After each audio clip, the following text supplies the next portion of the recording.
저는 2000년도죠. 2000년에 예. 한국에서 살다가 미국으로 갔습니다. 간 목적은 오지 않아. 돈 잘 벌고 부자 되려고 갔습니다. 이게 15년 전이었죠. 근데 그게 뜻대로 안 되더군요. 잘 안 되고. 그리고 여러분 잘 아시겠지만 우리 저기 성현군 그리고 우리 재현군도 있지만 제가 사는 곳이 LA이고 코리아타운이라서 거기 있으면 만나는 사람이 다 한국 사람이에요. 이게 일하는 데도 한국 사람, 교회도 한국 사람, 뭐 집에도 한국 아내. 그러니까 영어 쓸 기회가 없어서 이게 15년을 살았지만 영어를 못해요. 예, 한국말만 계속 했기 때문에. 그렇게 삶을 살다가 이제 하나님의 부르심을 받고 제가 공부를 하고 이제 목사가 되고 한국 교회에서 부목사로 사역을 했었습니다. 그래서 작년까지 부목사로 사역을 하다가 어떤 하나님이 기회를 주셔서 만남을 주셨습니다. 그래서 저기 LA 저 밑에 있는 이제 흑인 동네에 흑인 목사님하고 제가 이제 알게 돼서 그 목사님이 도움이 필요하다고 해서 어떻게 제가 그 목사님을 찾아뵙게 됐는데 막상 가보니까 이제 그 흑인 교회 성도님 뭐 이제 연로하신 분 한 10분 정도 교회 주일날 예배드리고 그리고 그 흑인 목사님이 35년 전에 개척하셨는데 목사님과 사모님이 목사님은 지금 이제 75세 그리고 두 다리가 이제 당뇨 때문에 못 쓰셔서 휠체어에 타고 계시더라고요. 그 흑인 목사님이. 그래서 이제 그 목사님이 이제 저를 보고 좀 도와달라고. 그래서 저는 이제 한국 교회에서 이제 풀타임으로 부목사로 사역하고 있는데 제가 어떻게 시간 내서 도와줄 수 있겠냐고. 그러니까 그 흑인 목사님이 자기가 힘드니까 한 달에 한 번 주일날 와서 설교만이라도 해달라고 그러시더라고요. 평일날은 못 오더라도. 그래서 제가 영어 못한다고 영어 못한다고. 그러니까 그 흑인 목사님이 하신 말씀이 자기가 믿는 바 설교라는 것은 말과 말이 아니라 스피릿과 스피릿의 만남이라고 생각한다고. 목사님이 영어를 못해도 목사님이 스피릿이 목사님의 영이 우리 성도님의 영과 만난다면 그걸로 충분할 것이라고 그렇게 말씀해 주시더라고요. 제가 그 말씀에 용기를 얻고 그러면 1년 동안 한 달에 한 번씩 와서 설교하겠습니다. 근데 우리 담임 목사님한테 제가 허락을 맡아야 됩니다 하고 이제 저희 또 담임 목사님한테 말씀을 드렸더만 담임 목사님 뜬금없으시죠? 여기서 부목사라서 충성 봉사해야 되는데 일주일에 한 번씩 흑인 교회를 간다니까 얼마나 뜬금없겠습니까? 근데 저희 담임 목사님이 승낙해 주셨어요. 네, 해봐라고. 그래서 2015년 작년 한 해 동안 그렇게 했는데 뭐 말도 안 되는 영어로 설교를 했습니다. 말도 안 되는 영어로. 그러다가 이제 한 달에 한 번 와서 그러니까 저희 한인교회에서 사역하다가 설교 시간 맞춰서 그 흑인교회 가서 차로 한 15분 떨어진 곳인데 흑인교회 가서 설교하고 설교 끝나면 다시 또 우리 또 한인교회 와서 또 사역하고 그렇게 했었거든요. 처음에는 그렇게 하다가 좀 지나니까 이게 그렇게 하면 안 되겠더라고요. 왜냐면 그냥 아까도 말했다시피 설교라는 게 그냥 와서 하는 게 아니거든요. 인격과 인격의 만남이라서. 그리고 한 달에 한 번 오지만 그분들이 누군지도 잘 모르고 식사도 못하고 교제도 못하고 그렇게 한다는 게 이걸 계속 못하겠다라는 마음이 들었습니다. 그래서 제가 이제 안 해야겠다. 올해까지만 하고 흑인교회 안 가야겠다. 이거는 양심상 그냥 못하겠다 이렇게 생각했는데 이제 하나님 마음 주셔가지고 흑인교회를 접은 게 아니라 이제 한국교회를 접고 그리고 이제 올 초부터 흑인교회 가서 지금 이제 풀타임도 아니죠. 그냥 뭐 흑인교회에서 이제 사역하고 있습니다. 네. 영어는 여전히 못하고요.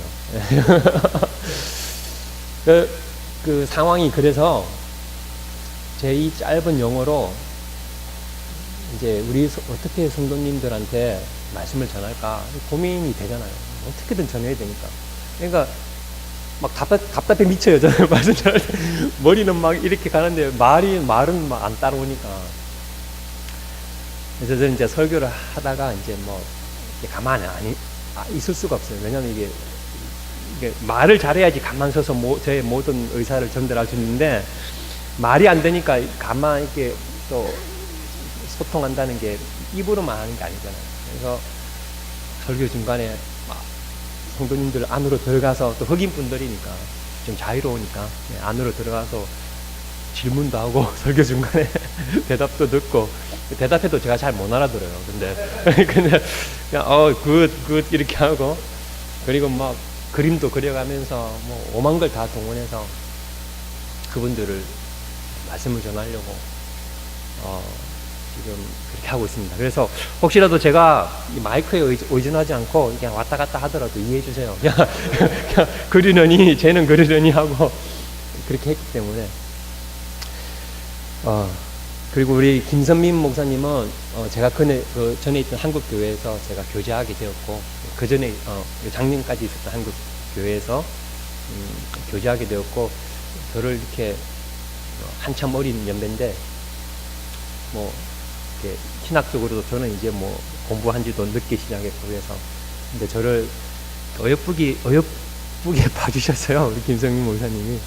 그래서 저를 이뻐해 주시고 틈만 나면 밥 사주려고 해주시고 그래서 많이 얻어먹었습니다. 우리 김성민 목사님한테 밥도 많이 얻어먹고 커피도 많이 얻어먹고 그리고 선배시니까 목회 한참 선배시니까 이런저런 이야기도 듣고 제가 많은 도움 받고 이렇게 있습니다. 그리고 마침 때 제가 한국 간다니까 우리 김성민 목사님이 선뜻 말씀 전해달라고 그래 주셔서 제가 이 귀한 강단에서 서게 되었습니다. 감사드리고 잠시 기도하고 말씀 전하겠습니다.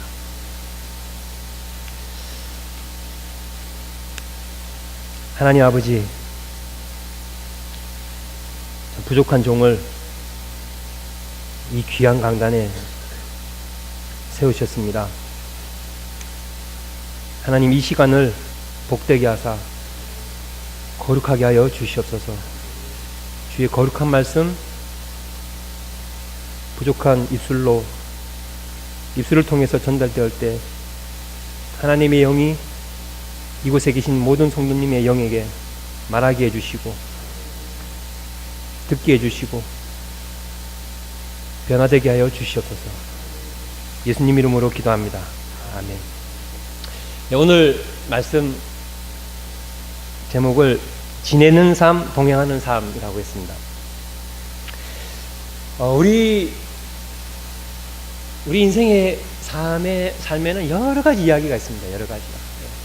뭐 저도 얼마 안 살았지만 저도 미국에서 이제 살면서 아까도 잠시 말했듯이 뭐 제대로 된 일이 없어가지고 고생 좀 했습니다. 열 몇 개 일을 했더라고요.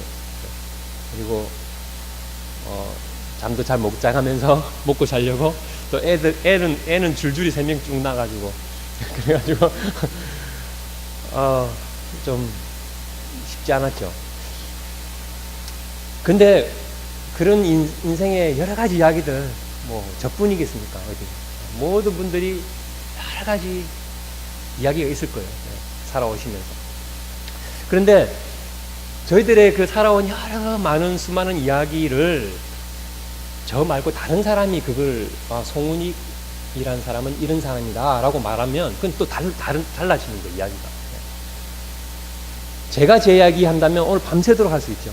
근데 저 옆에 있는 뭐 저의 아들이라든지 저 옆에 있던 사람이 저에 대해서 얘기한다면 뭐 얼마나 이야기할 수 있어요. 송은익 목사는 대충 이런 사람이야 정도겠죠. 그만큼 내가 표현하는 나의 이야기는 많지만 옆에 있는 사람이 전하는 나의 이야기는 짧을 수밖에 없는 거예요. 저희 아버님, 저는 이제 오늘 말씀 전하고 부산으로 내려갑니다. 고향이 부산이라서. 저희 아버님이 저희 아버님에 대해서 제가 이야기하라면 그렇게 많이 이야기 못해요. 근데 제가 저희 할아버님에 대해서 이야기하라고 누가 한다면 정말 이야기 못해요. 왜냐면 저는 제가 태어나기 전에 우리 할아버님 돌아가셨거든요. 그 위에 할아버지는 제가 잘 몰라요. 뭐 어떤 분인지도 제가 들어본 적도 별로 없고. 그만큼 자기의 이야기는 많지만 조금만 시간이 지나면 다른 사람의 이야기는 저희가 할 게 참 없습니다. 자, 오늘 근데 제가 저희 아버지를 이야기를 전하고 저희 할아버지의 이야기를 제가 만약에 전한다면 아마 제가 우리 아버님은 이런 분이에요 이야기한다면 아마 제가 아버지와 있을 때 가장 많이 봤던 아버지의 모습, 그리고 아버지가 했던 행동들, 그런 것을 제가 보고 이야기 드리겠죠. 우리 아버지는 이런 분입니다. 평소에 아버님이 늘 하셨던 말씀이라든지. 자, 오늘 본문에 정말 긴 인생을 살았던 두 분이 나옵니다. 한 사람은 962년을 살았던 야렛이고 또 한 사람은 365년을 살았던 에녹입니다. 365년을 살은 에녹, 그리고 962년을 살은 야렛이라는 사람, 그 삶의 이야기가 얼마나 많겠습니까? 그 인생 속에 우리가 잘 모르겠지만, 근데 오늘 본문에서는 이 두 분의 삶의 이야기를 아주 이렇게 짧게 딱 이렇게 표현하고 있습니다. 지금. 자, 오늘 이 말씀은 창세기 말씀인데 저희가 알거니와 이 창세기는 모세가 기록했다고 이야기하고 있습니다. 이 모세가 이 야렛이라는 사람의 21대 자손이죠. 그리고 에녹의 20대 자손이에요. 한참 위에 선조들의 이야기입니다. 그것을 이 모세는 아마 부모님이나 그 위에 사람들한테 듣고, 너희들 선조 중에 누가 있었다 듣고 지금 성령의 감동하심으로 이 창세기 이 말씀을 지금 적었다고 우리가 봅니다. 너무 짧게 적었죠. 너무 짧죠. 이 본인이라면 야속할 것 같아요. 제가 야렛이라면 야속할 것 같아요. 내 이야기가 얼마나 많은데 이렇게 두 줄로 딱 정리되네. 이렇게. 자, 오늘 두 가지의 삶이 나옵니다. 야렛의 삶과 에녹의 삶. 자, 이 두 가지 삶을 오늘 말씀 전하려고 합니다. 첫 번째, 야렛의 삶은 태어나고 낳고 지내고 죽는 삶입니다. 자, 오늘 본문 18절 20절에 야렛은 162세에 에녹을 낳았고 에녹을 낳은 후에 800년을 지내며 자녀를 낳았으며 그는 962세를 살고 죽었더라. 자, 모세는 이처럼 962년이라는 이 오랜 세월을 지금 이렇게 딱 이 짧은 두 줄로 표현하고 있는 거예요. 그렇기 때문에 우리가 이 야렛이라는 분의 그 삶을 제대로 알 수 없어요. 그가 어떤 이야기를 살았는지. 그렇지만 우리가 이 본문을 통해서 알 수 있는 것은 그가 태어나고 아이를 낳고 지내며 그리고 죽었다는 거죠. 그러니까 야렛이 태어난 게 지금 이 예배당에 있는 저희와 무슨 관계 있느냐, 무슨 그게 관계냐, 그 오랜 사람이 태어난 것과 무슨 관계 있습니까? 야렛이 안 태어났으면 우리가 없습니다. 야렛은 노아의 5대 위 할아버지거든요. 노아로부터 새로운 시대가 시작되었잖아요. 야렛이라는 이분이 없으면 야렛은 우리의 조상이에요. 우리 모두의 조상이에요. 야렛이라는 이분이 없으면 우리도 없는 거예요. 그러니까 이분의 태어남은 중요한 거예요, 사실은. 그리고 야렛이 자손을 낳았다고 했습니다. 야렛이 자손을 낳은 것도 중요한 거예요. 야렛이 자손을 낳아야지 우리가 생기는 거예요. 그 다음에 노아가 생기니까 그 4대 밑에. 자, 중요한 말씀입니다. 이거. 우리하고 관계 있는 말씀이에요. 남 얘기가 아닙니다. 이거. 자, 그러면 이 야렛이 그 962년 동안 뭘 하며 살았을까? 알 수 없어요. 근데 창세기 1장 28절에 하나님이 사람을 만들고 이렇게 말씀했거든요. 하나님이 그들에게 복을 주시며 하나님이 그들에게 이르시되 생육하고 번성하여 땅에 충만하라, 이 말씀 하셨거든요. 그러니까 야렛도 분명히 생육하고 번성했을 거예요. 분명히 에녹을 낳았고 그 외에 또 다른 자손을 낳았고 이런 일을 했을 거예요. 그리고 또 야렛은 그 끝에 이제 죽었다 이렇게 말되어 있거든요. 야렛의 죽음은 우리에게 뭘 말씀하시는가? 962년 살았어요. 안 죽을 줄 알았는데 죽는 거예요. 962년, 제가 이제 겨우 43년, 44년 살았거든요. 962년이라면 엄청 긴 거예요, 엄청. 그런데도 죽음을 오는 거예요. 야렛의 죽음을 통해서 결국은 죽구나. 결국은. 사람은 죽구나. 자, 그리고 그러면 야렛의 삶을 네 개로 이야기했는데 태어나고, 낳고, 지내고, 죽었다. 태어나고 아이를 낳고 죽었다는 것을 이 세 가지를 시간적으로 보면 아주 짧은 거예요, 이 시간은. 그럼 962라는 이 많은 시간을 딱 한마디로 요약하면 야렛은 지내며 살았다. 뭔지는 모르겠지만 모세가 기록한 것은 야렛은 지냈다. 그거예요. 962년을 지냈다. 아까 본 말씀에서 창세기 1장 28절 후반절에 땅을 정복하라. 바다의 물고기와 하늘의 새와 땅에 움직이는 모든 생물을 다스리라. 야렛은 분명히 땅을 지배하려고 했었고, 이 말씀대로. 그리고 성경에 포함 안 됐지만 야렛은 나름대로 어떤 시도를 했을 거고요. 실패도 했을 거고. 작은 성공도 했겠죠. 그리고 예배도 드렸을 거예요. 그런 수많은 얘기가 있었을 거예요. 그렇지만 우리가 알 수 있는 것은 야렛은 지냈다. 자, 그러면 야렛만 그렇게 살았는가? 그럼 야렛의 아버지 마할랄렛은 어떻게 살았는지 그 전구절을 제가 말씀드리겠습니다.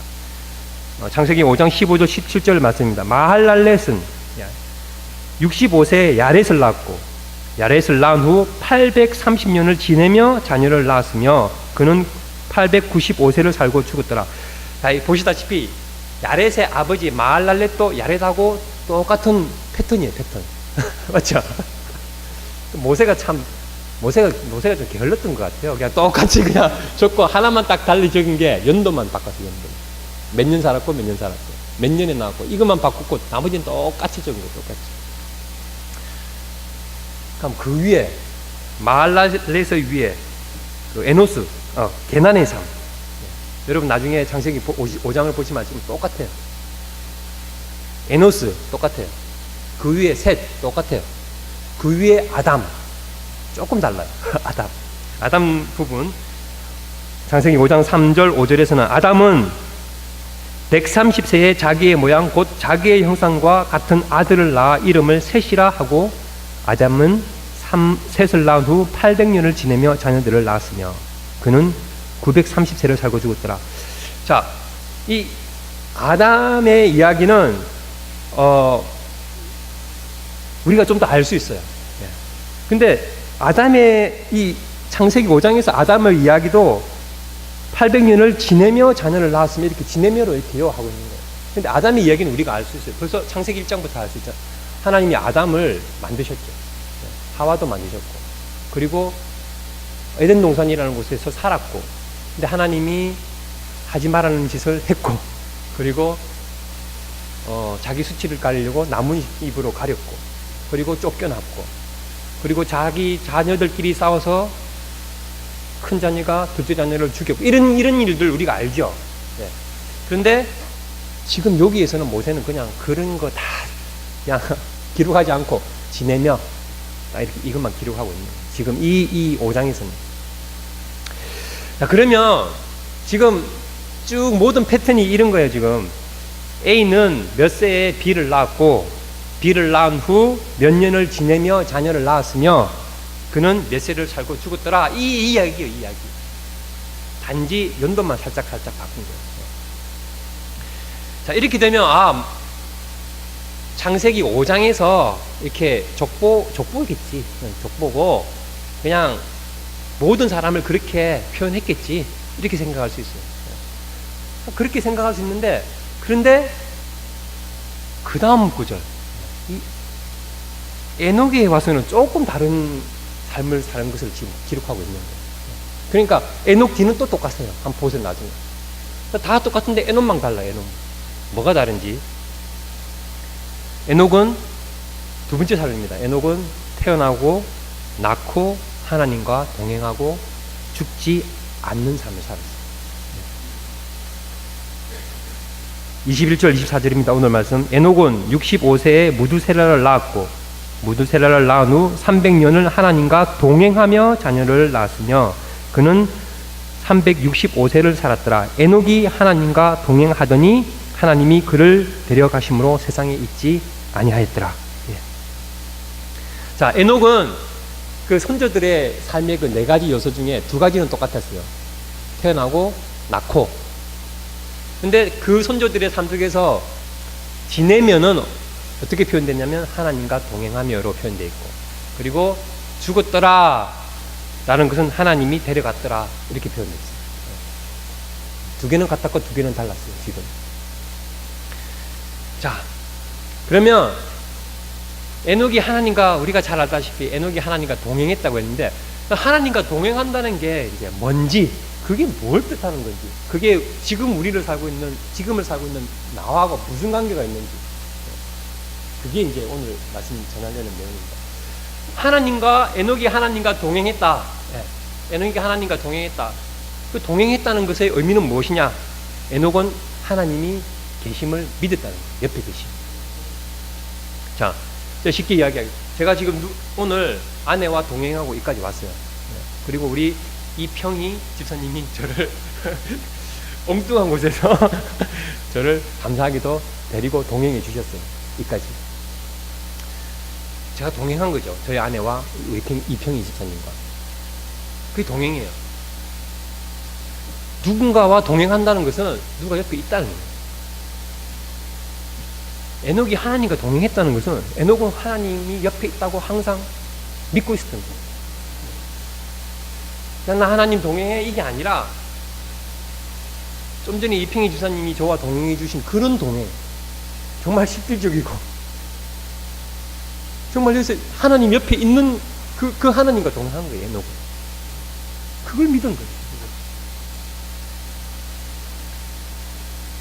예레미야 23장 24절에 여호와가 말하노라 나는 천지에 충만하지 않나니.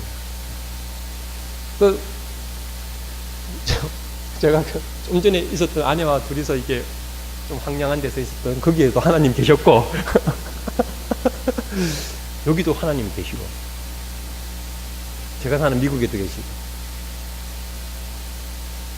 여호와가 말하노라 나는 천지에 충만하지 않냐.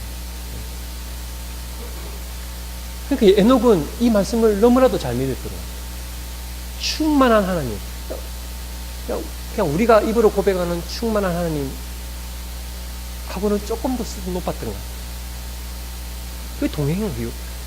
옆에 있는 거예요. 옆에 있는 거. 제가 어떻게 표현할지 모르겠어요. 동행한 거예요. 동행한 거.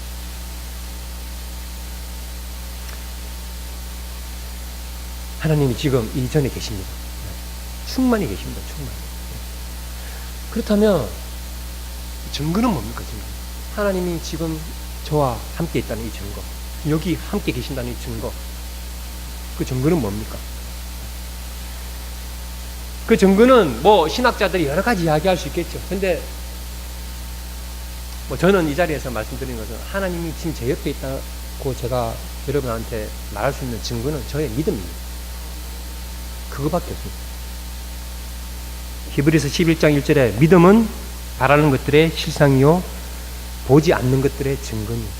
보이지 않으시는 하나님에 대한 여기 계심의 증거는 저의 믿음이에요. 여러분 논리적으로 믿지 않는 친구들하고 논리적으로도 이야기해야겠죠. 하나님이 계시다는 거. 그것도 해야 돼요. 예. 그렇지만 여러분의 믿음으로만 그거를 전할 수 있는 거예요. 믿음으로. 믿음이 없이는 하나님과 동행할 수 없습니다. 믿음이 없이. 하나님이 지금 제 곁에 계시다는 그 믿음이 하나님과 동행함의 출발점입니다. 출발점. 그거 없이는 시작도 안 되는 거예요. 그런 삶을 하나님은 기쁘시게 받으시는 거죠. 그러니까 히브리서 기자가 에녹의 삶을 이렇게, 히브리서 기자도 2000년 전에, 지금보다 2000년 전에 어떤 기자예요. 그가 보기에 에녹의 삶에 이런 삶이었다라고 히브리서 기자는 이렇게 표현하고 있습니다. 히브리서 11장 6절에 믿음으로 에녹은 죽음을 보지 않고 옮겨졌으니 하나님이 그를 옮기심으로 다시 보이지 아니하였느니라. 그가 옮기시기 전에 옮겨지기 전에 하나님을 기쁘시게 하는 자라 증거를 받았느니라. 믿음이 없이는 하나님을 기쁘시게 하지 못하나니 하나님께 나아가는 자는 반드시 그가 계신 것과 그가 자기를 찾는 자들에게 상 주시는 이심을 믿어야 할지니라. 예. 그렇게 이제 표현한 거죠. 히브리서 기자가. 에녹은 그의 믿음으로 하나님과 동행했습니다. 에녹에게 있어서 하나님과 동행한다는 것은 하나님이 항상 옆에 계신다는 것을 믿는 거예요. 그런 믿음이 저와 여러분 가운데 가득 차고 넘치기를 소원합니다. 두 번째로 하나님과 동행한다는 것은 무슨 의미인가? 하나님을 간절히 찾는다는 그런 의미입니다. 좀 전에 말한 히브리서 11장 6절에 에녹은 하나님께 나아가는 자는 반드시 그가 계신 것을 믿고 그리고 그가 자기를 찾는 자들에게 상 주시는 이심을 믿었다고 했어요. 에녹은 하나님이 계심을 믿었고 자기를 찾는 자에게 하나님은 상 주시는 이심을 믿었다는 거예요. 자, 그러면 에녹이 하나님께서 주시는 상을 믿고 주시는 상을 바라보면서 하나님을 찾았는데 한 가지 여기서 의문이 있습니다. 하나님 옆에 계심을 믿는데 왜 또 찾아요? 옆에 계심을 믿는데 뭘 또 찾아요? 옆에 계심을 믿었으면 믿은 걸로 끝났지. 찾을 이유가 또 뭐 있겠어요? 하나님이 항상 옆에 계심을 믿는데 우리가 다 믿잖아요. 근데 그래도 찾아야 돼요. 왜 찾아야 되느냐? 히브리서 기자는 에녹이 하나님을 찾았다 했거든요. 상 주심을 받아보고 찾았다 했거든요. 왜 찾았을까 에녹이? 제가 묵상하다가 내가 만약에 에녹의 입장이라면 하나님을 왜 찾았을까? 옆에 계심이 믿어지는데 아마 옆에 계심이 안 믿어질 때가 있었지 않았을까? 여러분 하나님 믿고 나서 하나님이 항상 옆에 계심이 절실하게 그렇게 계속 느껴지진 않아요. 사실 어떤 때는 힘들어요. 어떻게 이런 일이 있을 수가 있어요, 하나님? 믿는 사람들은 이렇게 죽고 사고 나고 안 믿는 사람들은 잘 되고 더 잘 되고 뭐예요? 하나님 계신다면 이런 일이 가능한 거예요, 지금? 내 아들이 지금 뭐 병들어서 죽고 만약에 그런 상황 있잖아요. 우리 그렇게 큰 상황은 아니지만 그런 작은 상황도 있잖아요. 우리 삶 속에서 하나님 믿기 힘든 상황. 저는 있었어요. 저는 있었어요. 너무너무 이게 난 다 잘 될 줄 알았거든요. 미국 가면. 그땐 찾아야 돼요. 그땐 다른 길 없습니다. 찾아야 돼요. 우리의 고난의 때 하나님 찾아야 돼요. 고난 안 주지 마십시오 하면 좋겠는데 하나님 그 기도는 잘 안 들어주시더라고요. 제가 살아보니까 제가 짧게 살았지만 그냥 찾는 거 시키려고 그렇게 하시는 거예요. 자기 찾아라. 안 하면 안 찾으니까. 시편 말씀에서 하나님을 간절히 찾았던 그 시편의 그 기자의 고백을 한번 들어보겠습니다. 시편 42편 말씀입니다. 하나님이여 사슴이 시냇물을 찾기에 갈급한 같이 내 영혼이 주를 찾기에 갈급하니이다. 내 영혼이 하나님 곧 살아계시는 하나님을 갈망하나니 내가 어느 때에 나가서 하나님의 얼굴을 배울까? 사람들이 종일 내게 하는 말이 너의 하나님이 어디 있느냐 하오니 내 눈물이 주야로 내 음식이 되었도다. 내 영혼아 네가 어찌하여 낙심하며 어찌하여 내 속에서 불안해하는가? 너는 하나님께 소망을 두어라. 그가 나타나 도우심으로 말미암아 내가 여전히 찬송하리로다. 예. 자, 이 시를 제가 이 시인의 입장을 대보려고 노력해봤어요. 이 시인의 입장이 지금 뭐냐면 뭔가 지금 엄청난 고난 속에 있는데 되는 일이 없는 거예요. 그러니까 사람들이 종일 내게 하는 말이 네 하나님 어디 갔냐 이거예요 지금. 야, 네가 하나님 그래 잘 믿는다며. 근데 너 지금 꼬라지가 그게 뭐야 지금? 그냥 이거 네 하나님 어디 갔냐? 어디 있어? 이거지. 그래서 눈물이 주야로 지금 내리는 거예요. 눈물이 너무 답답하고, 이 하나님 제대로 이게 이분 이 지금 시편의 기자가 하나님 옆에 계심이 믿어지겠어요 지금? 그래서 사슴이 목말라 지금 죽겠는데 안 죽으려고 시냇물 찾으러 돌아다니는 그 심정으로 내가 하나님 찾고 있다는 거예요.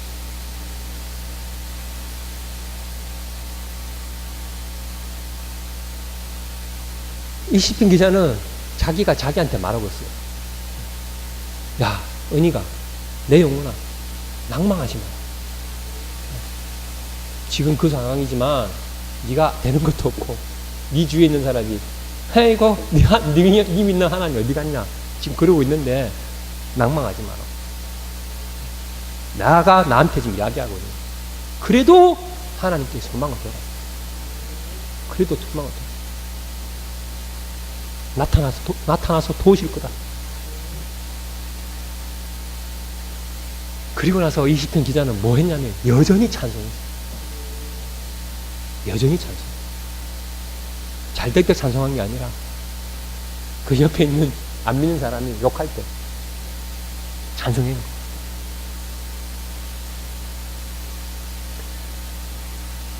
동행하는 삶이 쉬운 게 아니에요. 고난의 때 찾아야 되는 거예요. 어쩔 수 없어요. 죽겠다고 찾아야 되는 거예요. 죽겠다.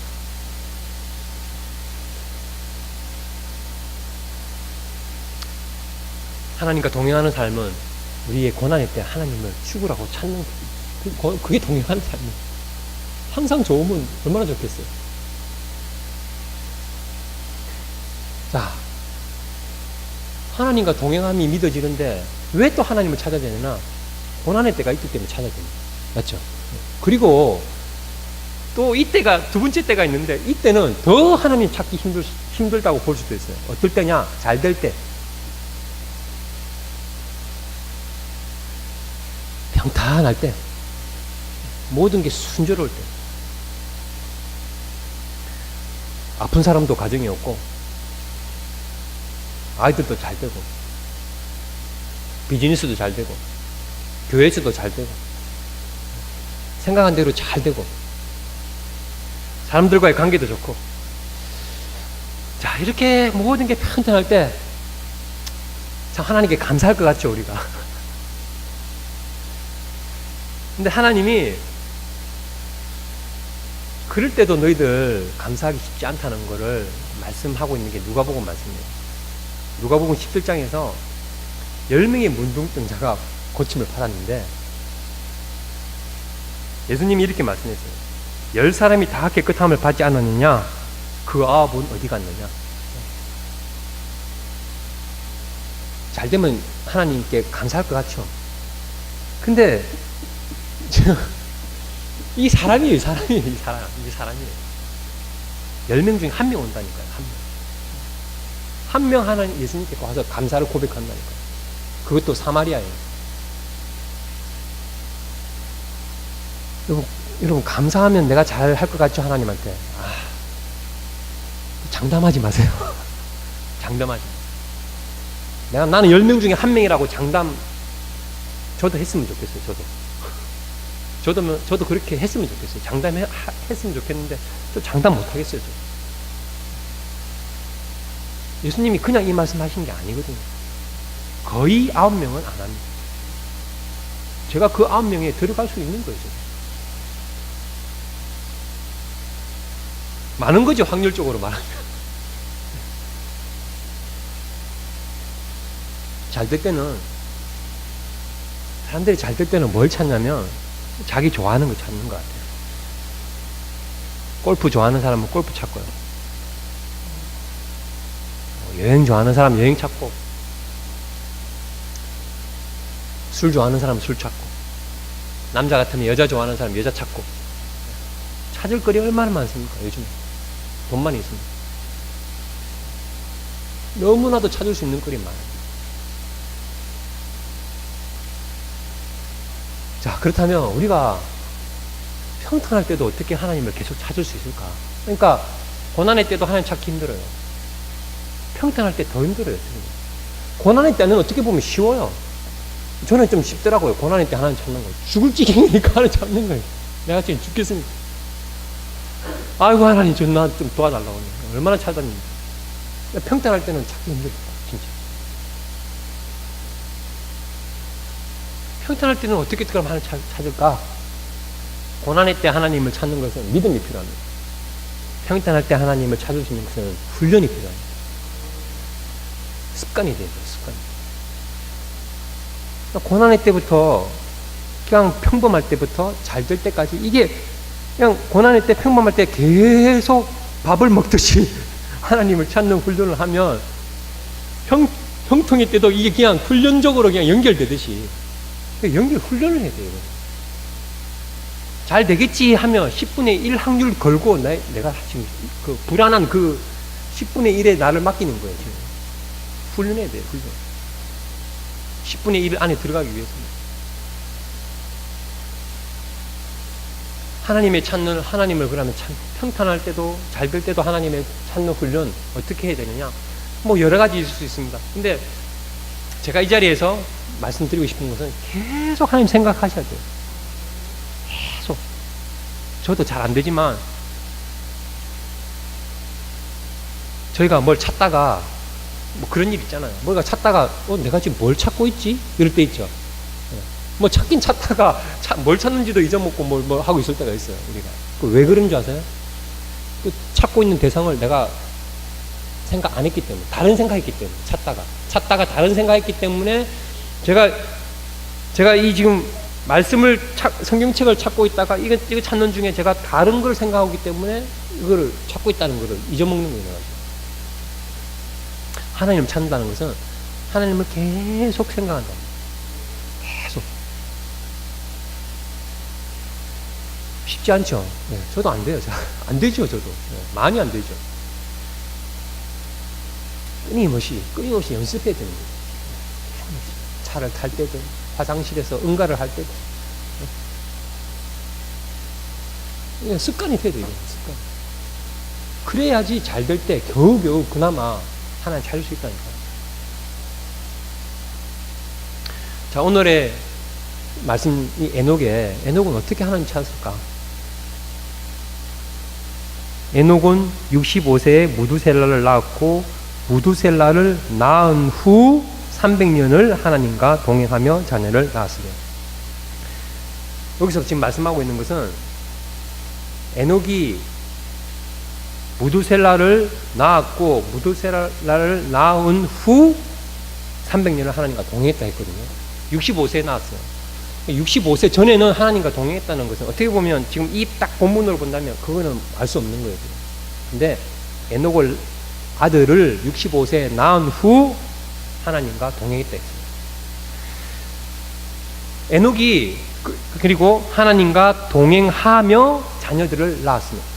그러니까 하나님과 동행하며 자녀를 계속 낳은 거예요, 지금 에녹이. 그러면 뭐냐면 에녹이 하나님과 동행하려고 산속에 들어간 게 아니에요. 수도 닦은 게 아니라니까요. 산에서. 어떤 사람들 뭐 이렇게 산속에서 수도 하잖아요, 수도. 뭐 이렇게 신적인 존재와 만나려고. 에녹은 그렇게 만난 게 아니라니까요. 하나님과 그렇게 동행한 거 아니에요. 계속 그냥 살았어요, 그냥 그 사회에서. 그리고도 계속 자녀를 낳았거든요. 그 말은 뭐냐면 그 사회에서 계속 있었다는 거예요. 여러분, 하나님과 동행하는 거 산속에서 하는 거 아니에요. 모든 요건이 하나님과 동행할 수 있기에 적합한 요건이 맞춰지기를. 그런 데가 어디 있어요, 그런 데. 여기서 하는 거예요, 여기서. 에녹이 저절로 하나님과 동행하는 사람 살게 된 것도 아닙니다. 어느 날 이렇게 에녹이 있는데 하나님이 갑자기 에녹에게 찾아와서 에녹아, 내 이제 너와 동행하자 이렇게 한 게 아니에요. 첫 번째 자녀를 낳고 그 다음부터 동행했다고 말하고 있습니다. 첫 번째 자녀는 65세. 에녹은 뭐 제가 묵상하거니와 에녹은 65년 계속 훈련한 거예요. 계속. 그제서야 이제 하나님과 동행할 수 있었던 거예요. 첫 번째 애를 낳고 나서. 다시 말씀드리겠습니다. 에녹은 65세에 무두셀라를 낳았고 무두셀라를 낳은 후 300년을 하나님과 동행하며 자녀를 낳았습니다. 하나님과 동행할 수 있는 자리로 가려고 하지 마시고 이곳에서 하세요. 내가 해야 돼. 내가 주위가 하는 게 아니라 내가 해야 돼.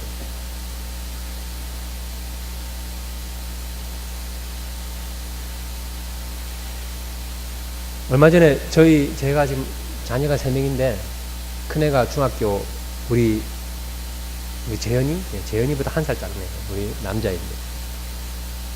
그리고 이제 딸 둘이가 밑에 있습니다. 근데 몇 년 전이었죠. 예. 뭐 저희도 부부싸움 많이 합니다. 부부싸움 많이 하는데 집에서 이렇게 막 싸우는데 우리 큰딸이 그때 한 6살 됐나? 우리 큰딸이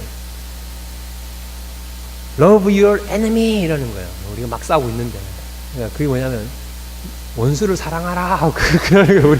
우리 막 싸우고 있는데 이 뭔가 했더만 그 전날 주일날 그 주일학교에서 배운 게 Love your enemy 원수를 사랑하라는 거 있었어요. 저는 그냥 저희 아내하고 부부로서 싸우는데 얘가 원수를 사랑하라 이렇게 우리가 원수가 된 거예요. 이제 그 말로 원수처럼 더 싸웠죠. 그 말 듣고. 그러니까 뭐 큰애 뭐 막내도 막 와서 love your enemy 이거 성경에 love one another 이런 거 많잖아요. 서로 사랑하라 이런 말 많은데 하필은 그날 그 전에 애들 배운 게 love your enemy라 가지고 막 더 싸웠어요. 예. 그래서 하는데 애들이 계속 막 시끄럽게 하길래 집중이 안 되는 거예요. 싸우는데 뭐 부부 싸움도 하나님과 동행하는 것도 집중이 필요하지만 부부싸움도 집중 필요하잖아요. 내가 지금 뭘 가지고 싸우고 있느냐 이걸 알아야지 상대를 또 이기거든요. 그때 제가 이제 깨달은 게 이제 부부싸움 하기 전에 아이들이 주일학교 때 그 전에 주일학교 때 뭘 배웠는가 내가 좀 유심히 알아야겠다. 그래서 주일학교 때 남편에게 복종하라 이런 말씀 드렸을 때 그때는 내가 마음 놓고 싸워야겠다 내가. 근데 애들이 그런 말씀 안 가르쳐 주더라고요. 주일학교에서 애들한테. 지금 싸워요 저희도. 근데 생각해보면 여지없이 싸울 때는 하나님 생각 안 할 때예요. 여지없어요. 여지없이. 하나님 깊이 생각하는데 싸우는 경우는 거의 없어요. 그냥 제가 지죠. 제가 제대로 하나님 계속 생각하고 있는 상태라면 마음 상태가 지든지 다음에 물론 꼭 이야기해야 하면 다음에 하든지 여지 없어요. 싸우는 거는 제가 하나님하고 전혀 관계없이 이렇게 있을 때 습관이에요. 습관. 하나님과 동행하는 그 습관 속에서 그리스도의 아름다운 그런 풍미가 우리한테 나오는 거예요. 고난의 때 그리고 평탄할 때 우리가 하나님을 찾아야 되는 쉽지 않습니다. 그것이 하나님과 동행하는 거예요. 하나님과 동행한다는 것은 하나님이 계심을 내가 믿는다는 거라고 했고요. 그리고 고난의 때, 평탄 때 찾는다는 거라고 했고요. 또 하나는 뭐냐면 하나님과 인격적인 교제를 계속 나눈다는 거예요. 자, 하나님이 아담을 어떻게 만들었냐면 하나님이 창세기 1장 5장 1절에 하나님이 사람을 창조하실 때 하나님의 모양대로 지으시되 남자와 여자를 창조하셨고, 하나님은 사람을 그냥 여러분 잘 아시겠지만 그냥 안 만들었고 자기의 모양대로 형상대로 만들었거든요. 잘 아시죠? 신학자들이 그렇게 말하고 있죠. 이 모양이라는 것은 하나님과 관계를 맺을 수 있는 자격을 말하는 거예요. 자격. 사람의 신적 형상, 하나님의 형상은 하나님이 사람과 인격적인 관계를 맺으시고 하나님이 그에게 말씀하시고 그와 계약을 맺을 수 있다는 것을 의미한다는 거예요. 그래서 하나님이 저를 하나님의 형상으로 만든 것은 나하고 관계 맺으려고, 인격적인 관계 맺으려고.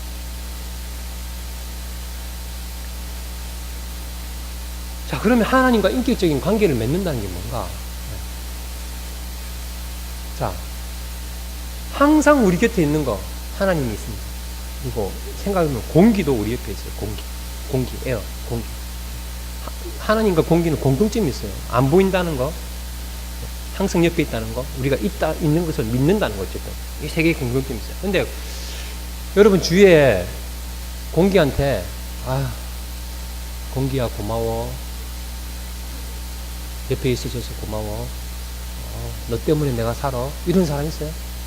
그런 사람 있으면 저한테 말씀해 주세요. 그런 사람 여기 잘 보호해 주셔야 돼요. 그런 분들.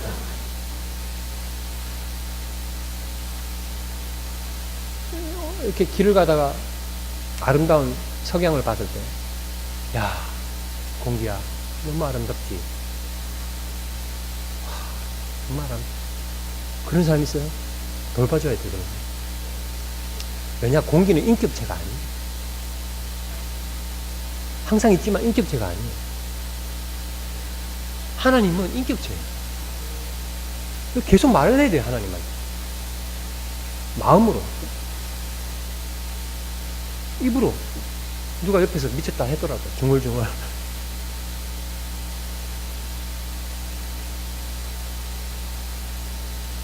감사합니다. 아름답습니다. 그렇죠. 하나님 당신이죠. 당신이니까 이렇게 만들죠. 얼마나 말할 게 많아요, 하나님한테. 얼마나 말씀드릴 게 많아요. 기도는 아침에만 하는 게 아니에요, 사실. 하루 종일 쉬지 말고 기도하라는 건 아마 이런 것 같아요. 제가 바울의 마음은 내가 모르겠지만 그게 기도예요. 쉬지 않고. 얼마나 할 얘기 많아요. 아유, 어쨌든 설교 전에 도착해서 감사합니다.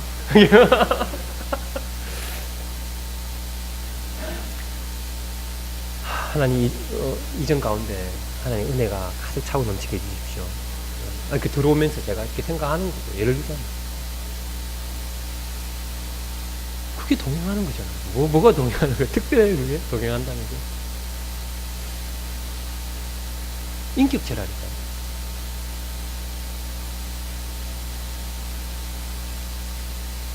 습관이 돼야 돼요, 습관이.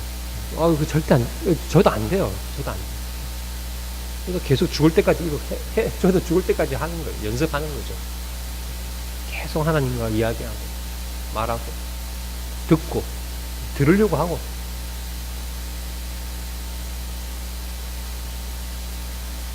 하나님과 동행한다는 것은 하나님과 끊임없이 인격적인 교제를 나눈다는 거예요. 세 번째. 마지막으로 하나님과 동행한다는 것이 뭐냐? 그게 도대체 뭘 의미하느냐? 우리 인생에서 사망이 권세를 누리지 못하게 하는 그런 의미입니다. 자, 마지막으로 하나 더 볼 게 이제 하나님이 에녹을 데려가셨다는 건데, 너무 특이한 본문이에요, 이 본문. 하나님이 에녹을 데려갔다. 왜 데려가실까? 왜? 그냥 지상에서 계속 동행해도 되는데 왜 데려갔을까? 여러 가지로 저희가 묵상해 볼 수 있습니다. 너무 좋아서 데려갔을 수도 있죠. 하나님 에녹이 너무 좋아서. 근데 제가 오늘 여러분에게 말씀 전하고 싶은 것은 하나님이 왜 에녹을 죽음을 보지 않고 데려가셨느냐?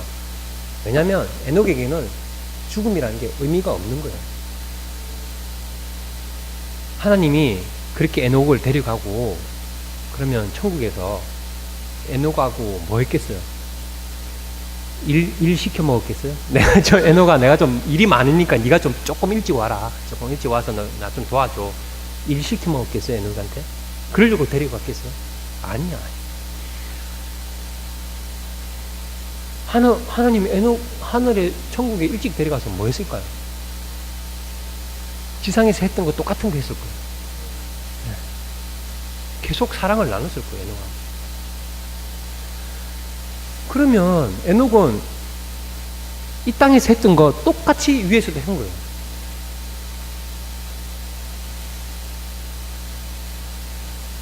자, 우리가 세상에서 살다가, 세상 삶을 살다가, 그리고 이제 믿는 자니까 하나님 품에 들어가죠. 그 경계에 죽음이 있잖아요. 사망. 사망 거쳐서 들어가는 거예요. 에녹은 여기나 똑같은 거예요. 에녹은. 이게 의미가 없는 거예요. 이게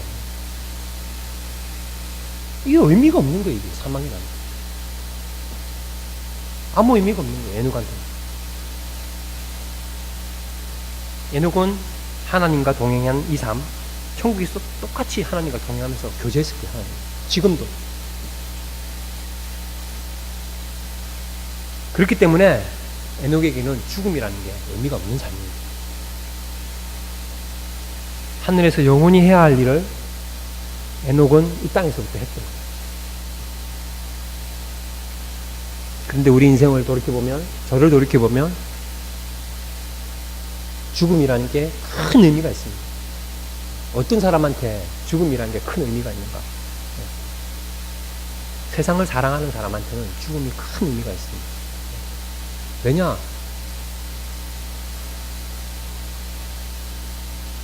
이 세상이 너무 사랑하는데 죽음이라는 게 그걸 더 사랑하지 못하게 하기 때문에 그 죽음이 의미가 있는 거죠. 맞죠? 너무 사랑하는 걸 못하게 하는 이게 의미가 있는 거예요. 이게 죽음이. 두려운 거예요. 그래서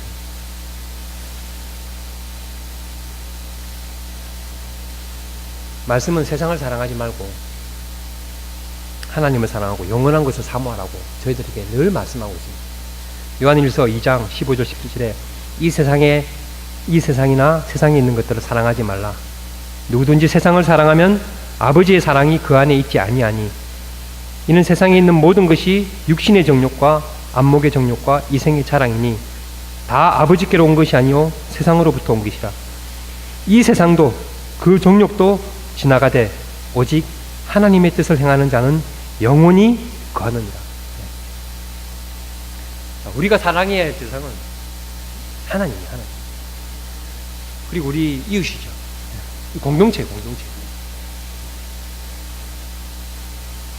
그 외에 우리가 세상을 사랑하는 것은 하나님의 뜻으로 온 것이 아니라 세상의 뜻으로 온 거예요. 세상의 뜻으로. 마귀가 하는 일은 우리에게 미끼를 던지는 거예요. 세상의 아름다운 달콤한 미끼들. 그것을 받아 먹으면 받아 먹을수록 우리는 살찌게 되는 거죠. 세상을 사랑하는 그 살이 찌는 거죠. 그렇게 되면 결국 뭐냐? 이 죽음이라는 게 큰 의미가 있는 거예요. 너무너무 죽기 싫은 거예요. 이게 너무 맛있기 때문에.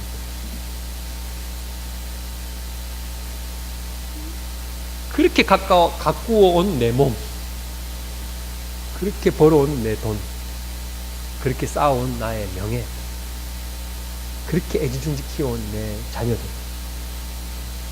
너무 그것을 사랑하면 죽음이 힘든 거예요. 힘들기 죽음이 엄청 큰 의미인 거예요. 그 사람한테. 가슴이 찢어질 것 같죠? 그거 놔두고 가려면. 사랑하는 성도님, 물론 자녀 하나님 주셨어요. 잘 가꾸어야 돼요. 재산도 돈도 잘 가꾸어야 돼요. 가꾸어서 하나님 기쁘시게 하는데 사용하셔야 돼요. 그런데 그것을 너무 사랑하면, 여러분 잘 아시잖아요. 하나님보다 더 사랑하면 그것이 바로 이제 미끼예요. 미끼. 그것을 잘 가꾸어야 되는 거예요. 그거 포기하라는 게 아니고 그거 도외시하. 중요합니다. 중요해요. 돈도 중요하고 자녀도 중요하고 다 중요하죠. 잘 가꾸어야 돼요. 청지기 정신으로. 하나님 기뻐하는 일로 돌려야죠. 그것을.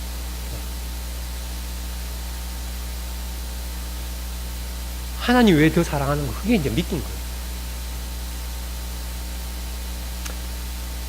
믿기로 만들면 안 되는 거죠. 우리에게 주신 것.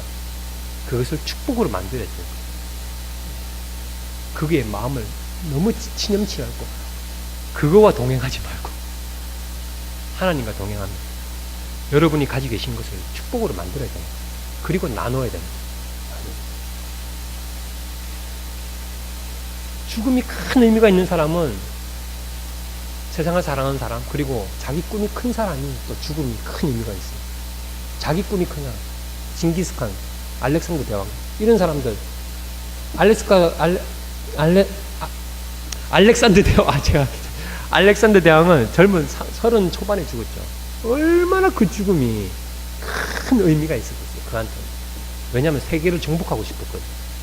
그 죽음이라는 그것 때문에, 그 사건 때문에 그걸 못하니까 얼마나 큰 의미예요, 그 죽음.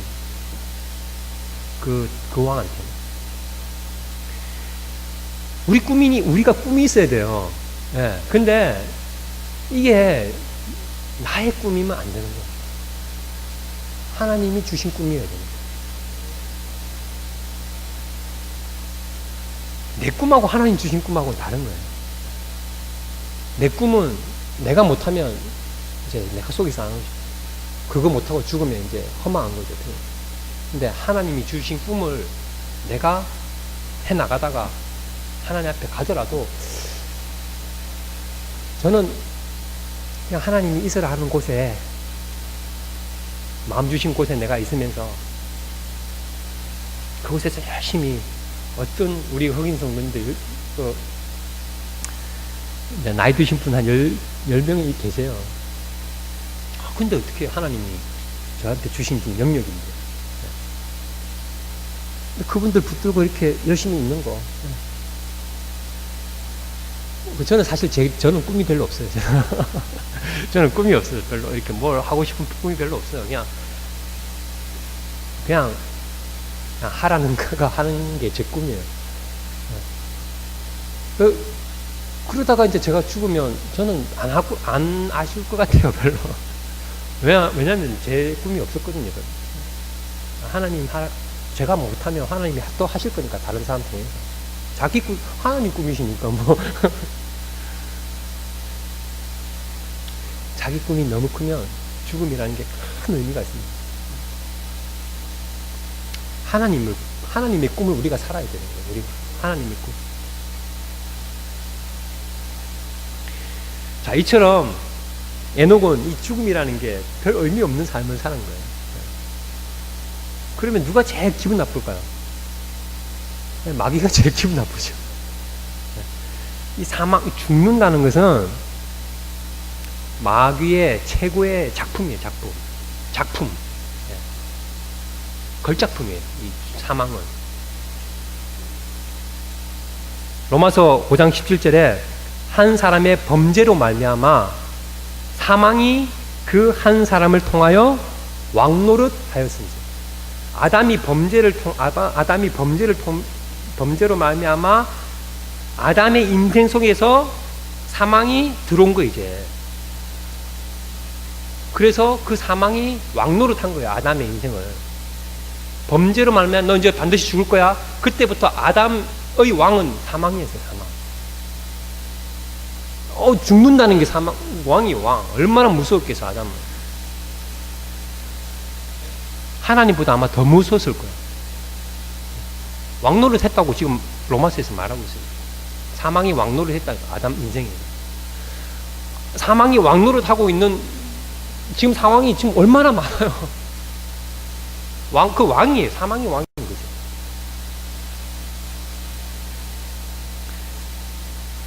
그런데 에녹은 이 땅에서 하나님과 동행함으로 그 사망이 무색하게 돼요. 사망이라는 게 자기 인생에서 왕노릇 하지 못하게 만든 게 에녹의 삶입니다. 하나님과 동행하는 삶입니다. 오히려 에녹은 자기 인생에서 하나님이 왕노릇 하게 하셨고요. 그 하나님과 동행하면서 자기가 자기 인생의 왕의 삶을 살았던 거죠. 사망이 왕되게 안 했던 거예요, 에녹은. 사망을 낭만케 했어요, 낭만케. 하나님이 에녹을 데려갔을 때 아마 마귀가 자기 스스로한테 그랬을 거예요. 내 영혼아, 어찌리 불안해하느냐. 사망이 없어졌으니까.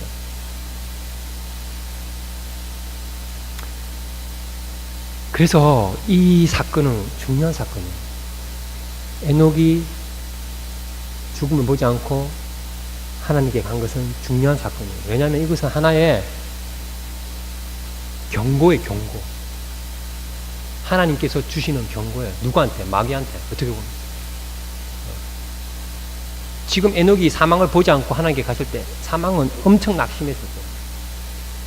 자기가 애써서 만든 그 작품을 에녹이 무시하고 그냥 건너뛰었거든요.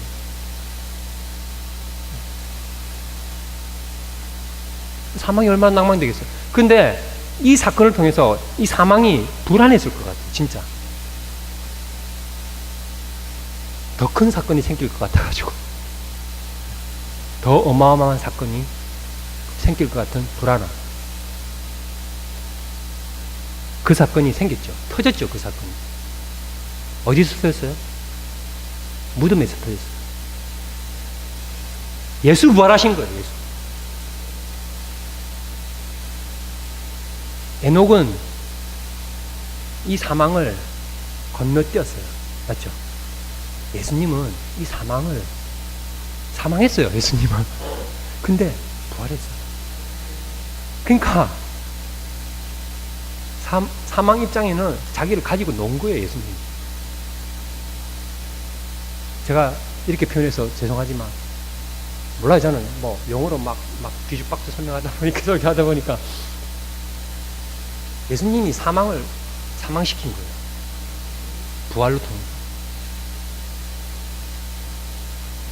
마귀가 얼마나 어처구니 없겠어요. 기껏 만들어놓은 사망인데 옛날에는 에녹이라는 사람이 건너뛰더만 이제는 예수라는 사람이 내가 이겼다 생각했는데 다시 살아. 사망이 죽은 거예요. 예수님 통해서.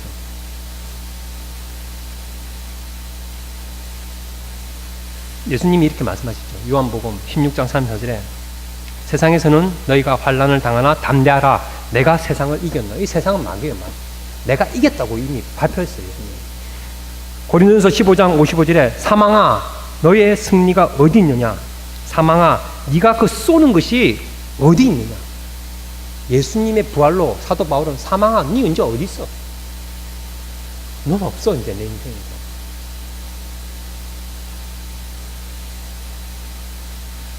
예수님이 세상의 권세를 잡고 있던 그 마귀를 이기셨습니다.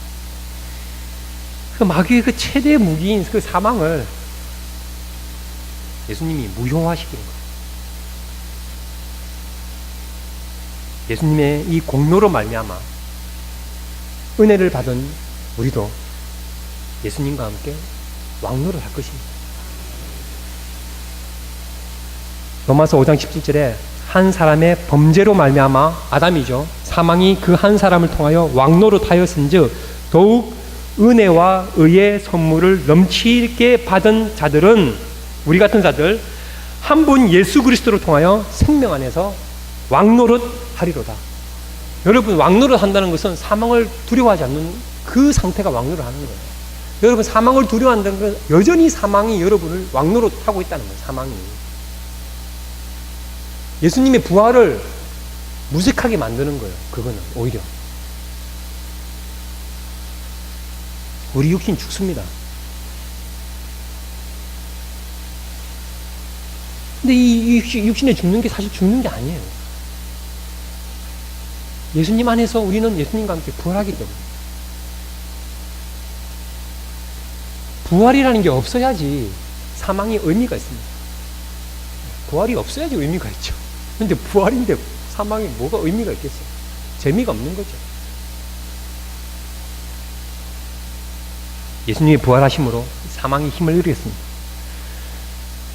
마귀는 패배했습니다. 우리도 이제 예수님 안에서 이 부활의 삶을 죽고 나서 사는 게 아니라 지금부터 살아야 되는, 그게 에녹의 삶이에요. 그게 지금 하나님과 동행함의 삶이에요. 부활의 삶을 이 땅에서 사는 게 하나님과 동행함의 삶입니다. 죽음 후에 부활, 이 삶과 이 삶이 똑같은 삶이에요. 부활을 사셔야 돼요. 이 땅에서부터. 당당히 사셔야 돼요.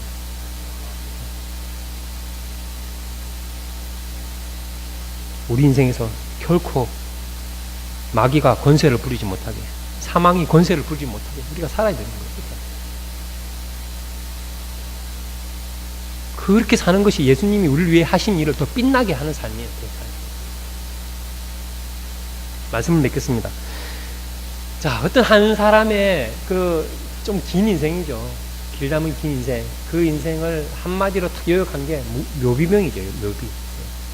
묘비명은 그 후세 사람들이 그를 봤을 때 가장 인상이 남는 어떤 모습, 그거를 딱 적는 거예요. 그 프랑스 작가 스탕달, 그의 묘비명은 살고 쓰고 사랑했다. 작가다운 묘비명이죠. 흑인 아프리카 대륙의 선교사님 그 리빙스턴 선교사님은 당신이 오기 전에는 우리가 어둠 가운데 살았는데 당신이 가신 후에는 우리는 빛 가운데 삽니다. 참 아름다운 삶이죠. 아니, 그렇게 이제 그 삶이 길지만 이렇게 딱 그 후대 사람은 뭐 많이 알겠어요. 그냥 딱 그분의 평소의 삶을 보고 이렇게 막 적는 거예요. 그냥. 영국의 철학자 조지 버나드 쇼는 자신의 묘비명을 자기가 직접 썼어요. 우물쭈물하다가 내 이렇게 될 줄 알았다. 자기가 직접 쓴 거예요. 내가 죽으면 이거 적으라고. 우물쭈물하다가 내 이렇게 될 줄 알았다. 자, 여러분 묘비명에 뭐 쓰고 싶으세요? 할 얘기 많으시겠죠. 근데 우리 후대 사람들 우리에 대해서 별 기억 못합니다. 여러분이 늘 하던 것, 항상 하던 것, 항상 집중해서 하던 것, 항상 소중하게 생각하던 것, 그거 기억할 거예요. 아, 그 사람은 그렇게 살았다. 이력서가 짧습니다. 이력서, 레즈미가 정말 짧아요. 우리가 하나님께 드릴게요. 어떻게 보면.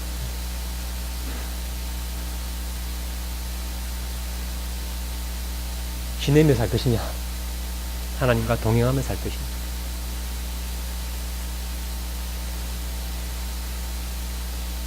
하나님과 동행하면서 그리고 하나님이 늘 함께 계시면 우리가 믿고, 어려울 때나 편찮을 때나 늘 하나님을 찾고, 그냥 하나님과 계속 이야기하세요. 그렇게 연습할 수밖에 없어요. 하나님이 갑자기 성령을 내려가지고 그러면 좋겠지만 그런 경우 별로 없더라고요. 계속 연습해야 돼요. 그리고 이 땅에서 부활의 삶을 사는 거예요. 사망을 두려워하지 않는 거예요. 그리고 나서 이 땅에서 살았던 그 하나님, 동행했던 그 하나님, 우리가 천국에서 영원히 그 사랑의 하나님과 동행하는 저와 여러분이 되기를 소원합니다. 기도하겠습니다.